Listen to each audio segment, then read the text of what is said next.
Halo semua, kembali lagi dengan kita Belajar IPA Jadi Menyenangkan. Pada kesempatan kali ini, kelompok 4 akan membahas mengenai materi kolloid. Selanjutnya, kelompok 4 terdiri dari 5 anggota, yaitu yang pertama ada Andria Widyaswari Sugiarto, yang kedua Bagas Kumaulana, yang ketiga Windy Winda Sayidri, yang keempat Fatur Rahman Najib, dan yang terakhir Ida Nurlianisi. Adapun pada kesempatan kali ini kelompok 4 akan membahas yang pertama yaitu mengenai pengantar, yang kedua tujuan, alat dan bahan, angka kerja, hasil, dan pembahasan. Pengantar. Sebelumnya teman-teman pernah nggak sih mengamati mengenai larutan garam, susu, dan kopi? Mengapa ya ketika larutan tersebut merupakan campuran yang berbeda? Terus teman-teman pernah mencoba nggak ketika teman-teman mencoba mensoroti dengan menggunakan lampu senter ataupun lampu HP, mengamati sinar yang dihasilkan dari campuran-campuran tersebut? Kolloid, campuran heterogen dari dua zat atau lebih, di mana partikel-partikel zat berukuran antara 1 hingga 1000 nanometer terdispersi atau tersebar secara merata dalam medium zat lain. Zat yang terdispersi sebagai partikel disebut fase terdispersi, sedangkan zat yang menjadi medium mendispersiasikan partikel disebut medium pendispersi. Kolloid berada di antara larutan dan suspensi. Contohnya yaitu mentega. Partikel-partikel pada kolloid hanya dapat dilihat dengan mikroskop ultra. Ukuran partikel antara 0,5 mm sampai dengan 1 mm. Nah, pada partikel kolloid ini dilihat sangat kecil ya teman-teman. Jadi teman-teman hanya bisa melihat dengan menggunakan mikroskop ultra yang bisa melihat zat-zat atau benda-benda yang kecil. Selanjutnya yaitu ada ciri-ciri kolloid. Yang pertama yaitu terlihat homogen atau bila dilihat mata, namun berbentuk heterogen bila diamati menggunakan mikroskop ultra. Lalu yang kedua ada terdapat fase terdispersi dan medium pendispersi. Yang ketiga, partikel berdimensi antara 1 hingga 100 nanometer. Lalu yang keempat adalah bersifat stabil, dan yang terakhir tidak dapat disaring kecuali menggunakan alat penyaring ultra. Yang selanjutnya yaitu jenis-jenis kolloid.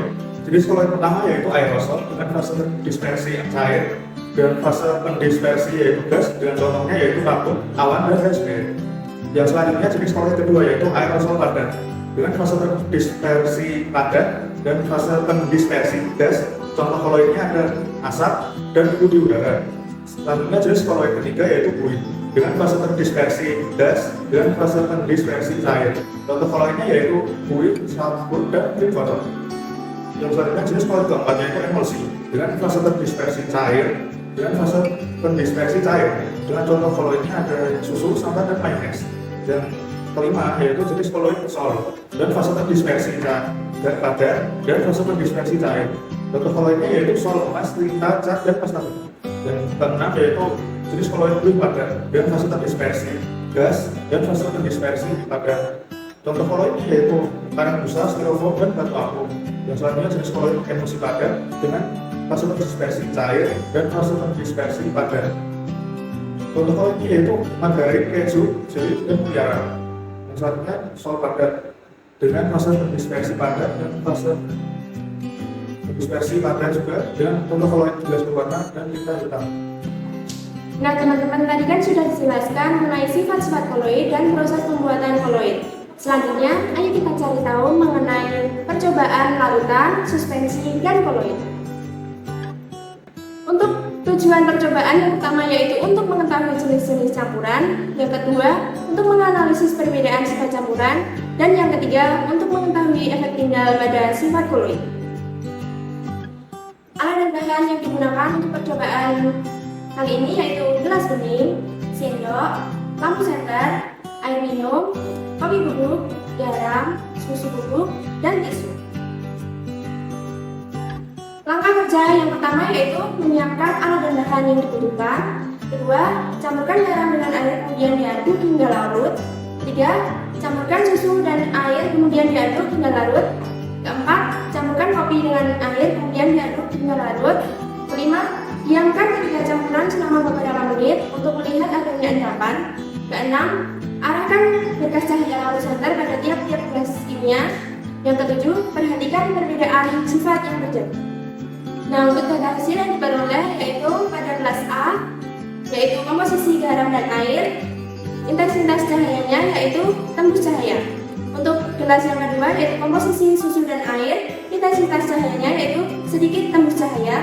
Dan yang gelas ketiga, komposisi kopi dan air, intensitas cahayanya yaitu tidak tembus cahaya. Oke, selanjutnya bisa dilihat pada gambar, kita satukan pada data hasil yang tadi. Apakah teman-teman tahu dari gambar tersebut manakah yang termasuk larutan, koloid, dan suspensi? Oke, dilihat dari gambar garam dan air adalah termasuk larutan, kemudian susu dan air itu koloid, dan kopi dan air itu adalah suspensi. Mari kita jelaskan lebih detail pada slide selanjutnya. Oke, pada campuran air dan garam, partikel yang terlarut dan partikel yang larut sudah tidak dapat dibedakan lagi. Hal ini menandakan bahwa campuran tersebut terlarut sempurna hingga cahaya dapat ditembuskan. Campuran ini termasuk larutan. Pada campuran air dan susu, cahaya senter tidak ditembuskan secara sempurna, namun dihamburkan. Hal ini karena partikel terlarut tersebar merata dalam terlarut sehingga menghalangi cahaya. Campuran ini termasuk koloid. Oke, yang ketiga, pada campuran air dan kopi, cahaya senter tidak dapat ditembuskan. Hal ini karena partikel terlarut berupa kopi memiliki ukuran yang cukup besar dan lebih besar dari partikel air, sehingga tidak dapat meneruskan berkas cahaya. Campuran ini termasuk suspensi. Oke, mari kita simpulkan dari percobaan yang telah kita lakukan. Untuk yang pertama, campuran dibagi menjadi dua jenis, yaitu campuran homogen atau antara dua zat atau lebih yang partikel-partikel penyusun tidak dapat dibedakan lagi, dan campuran heterogen atau penggabungan antara satu zat tunggal atau lebih. Kemudian yang kedua, perbedaan sifat campuran. Suspensi merupakan campuran antara zat padat dengan zat cair atau gas, dengan zat padat tersebut tidak larut. Kemudian koloid adalah campuran heterogen yang partikel-partikelnya tersebar merata di dalam campuran. Larutan adalah jenis campuran homogen yang terdiri dari dua atau lebih zat atau komponen yang terlarut sepenuhnya dalam satu sama lain. Kemudian kesimpulan yang ketiga yaitu sifat koloid, yaitu efek Tyndall ketika cahaya yang dihamburkan oleh partikel koloid, di mana partikel larutan berukuran lebih kecil daripada partikel koloid. Oleh karena itu, berkas cahaya dapat dihamburkan.